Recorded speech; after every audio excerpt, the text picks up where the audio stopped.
नमस्कार जय जगन्नाथ लिमास किचन को आपण मानकु स्वागत। मु आज आपण मानक पई आंब आचार रेसिपी नहीं आसी। एबे तो आंबर सीजन स्टार्ट हो गलानी। आपण माने आंब आचार प्रस्तुत कले कि नहीं जदि करना ताले मो स्टाइल निश्चय थरे ट्राए करंतु।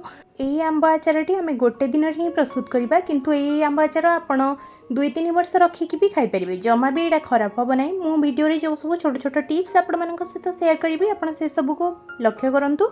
सब छोट छोट टिप्स को आपण माने ध्यान देले ही तापरे आपण आचार प्रस्तुत करंतु। देखिबे आपणकर आचार 2-3 वर्ष जाए जमा भी खराब हो ना।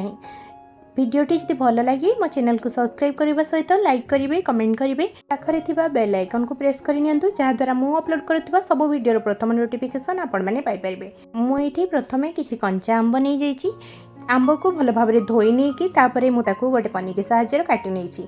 आंब काटिबा तो बहुत सहज किंतु जदि आपण माने जानि नाहंती ताले प्रथमे आंब को 2 फाळ करि नियंतु। तापरे जो गोटे फाळ को तापरे 4 पीस लेखा करि नियंतु।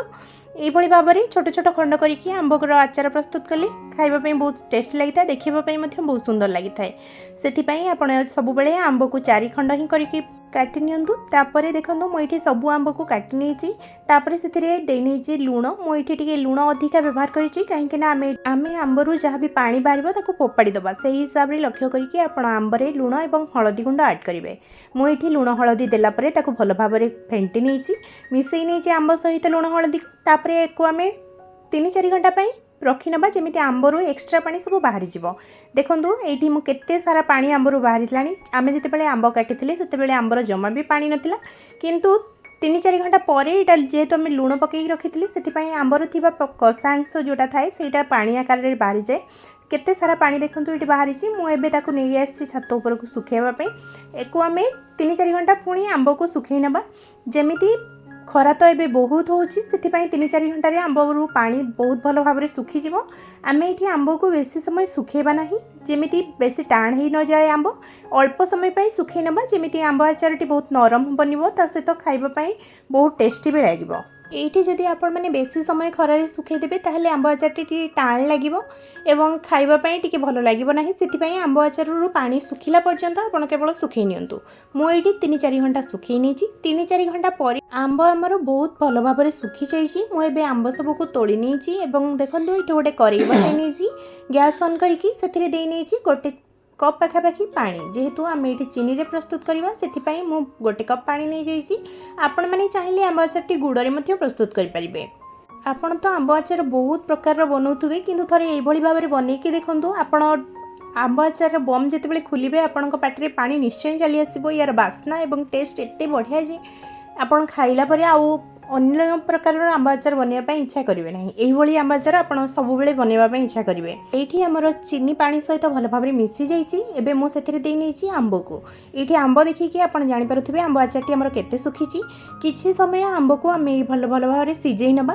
ये किछि समय पर देखो मुझे देई नहीं गोटे चामच पाखापाखि भिनेगार। भिनेगार दबा द्वारा जमा भी आंब आचार खराब ही न थाए। आंब को आम किसी समय भल भाव में सीझे नबा। गैस फ्लेम को लो कर नबा। ये देखो आचार आम किसी मसला प्रस्तुत करवा से मु गोटे चामच नहीं जाइए मेथी 2 बड़ चामच पानमहुरी 2 बड़ चामच जीरा ता सहित गोटे बड़ चामच जुआणी। तापर मुझे नहीं जाइए गोटे बाउल 50 ग्राम पाखापाखि सोरिष। आम सोरिष ही प्रस्तुत करवा मसलाटी बहुत ही टेस्टी लगी था। आप थे निश्चय ट्राए करिए देखंतु। तापर ये देखो आउ गोटे बाउल में नहीं जाइए किसी घर प्रस्तुत करिथिबा लंका गुंड सहित आ किछि कलर लंका गुंड माने जोड़ा मार्केट रे मिली था पैकेट लंका गुंड ताकू मध्य मिसेकी नहीं जाइए। आपण सब मसला को एकाथरे ग्राइंडिंग कर नेबे किंतु सोरिष को अलग ग्राइंडिंग करिवे। सेथिपाई मु एठी 2 थर ग्राइंडिंग करके नहीं आसी। देखंतु सोरिष को मध्य अलग रखिछि। एबे देखंतु इथिरे ऐड करिबा हेंगु मसला सहित आप हेंगु निहाती ऐड करूँ। देखिए आपंकर जमा भी आचार खराब हम ना बहुत ही टेस्टी बनब। खाइबापी बहुत दिन पर्यंत रखिले भी आपंकर किसी भी खराब हम ना आचार। ता सहित नहीं सोरिष तेल। ये देखूँ आचार आंब आमर पूरा भल भाव में सीझी जाइए। आप खड़िकार चेक करेंगे। ये मुझे जो भाई भाव में चेक करुँची आप देखो केते बढ़िया भाव में सीझी जाइए आंब आमर।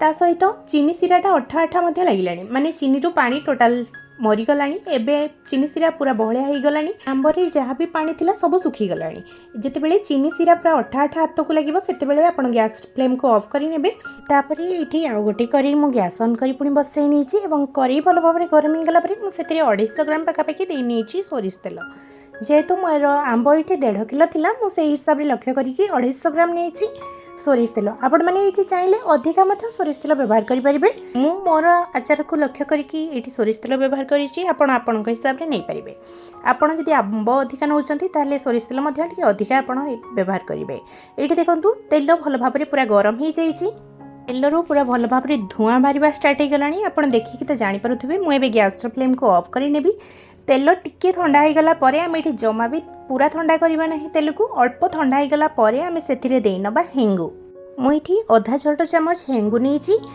हेंगु को देदेला हेंगु देखु पूरा ऊपर उठी आसला तेल आमर बेसी गरम नहीं मीडियम गरम अच्छी एबे से देना आम जो जीरा पान मोहरी ये सब गुंड प्रस्तुत करते से सब को देदेबा तापर से देना लंका गुंड ये सब गुंड मसला को देला आम टे भल भाव में मिसई नवा जेहेतु सोरिष बेसी गरम रे देदेले पिता लगे से आप मीडियम गरम रखिकी ही तेल रे दियंतु सोरिष देखो मु सब मसला को भल भाव में गोली नहीं ये सोरिष मसला को लास्ट में दे नहीं सोरिष मसला मुझे सब व्यवहार कर भल भाव में तेल सहित मिसई नवा सब मसला तेल सहित भल भाव में मिसीगला चीनी पाग सहित आंब को जो सिझेकी रखी सहित ये मसला को लेकिन ढालीदबा ये आंब आमर गरम अच्छी जमा भी ठंडा ही ना कहीं तेल गरम होगापी आमको प्राय पाखापाखि 4-5 मिनिट टाइम लगे ता भितर आंब जमा भी पूरा ठंडा ही नथिबो आंब को आपण जमा ठंडा करके तापर देबे नहीं आंब गरम थिला बेले ही आपण तेल मसला सहित मिसई नेबे कहीं चीनी सिरा बेसी टाण हो गले सहित मिसवा सहज ही न थाए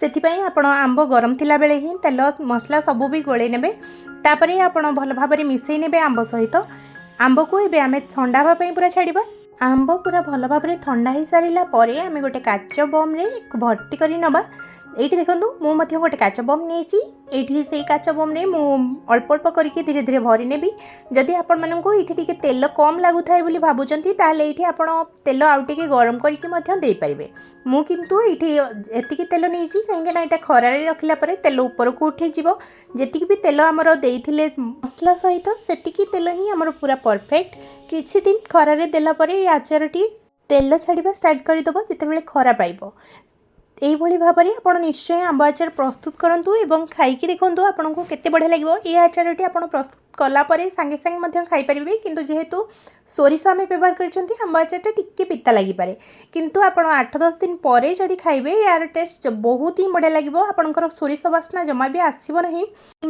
आंब आचार जमा भी पिता लगे ना आपड़ थे ये भाव में ट्राए करके देखूँ आपंकर निश्चय फेवरेट हो आचार मोर तो ये आंब आचार बहुत ही पसंद मुझे सब ही प्रस्तुत करे भिडियोटी जब भल लगे लाइक शेयर कमेंट करने भूलिए ना रही जय जगन्नाथ।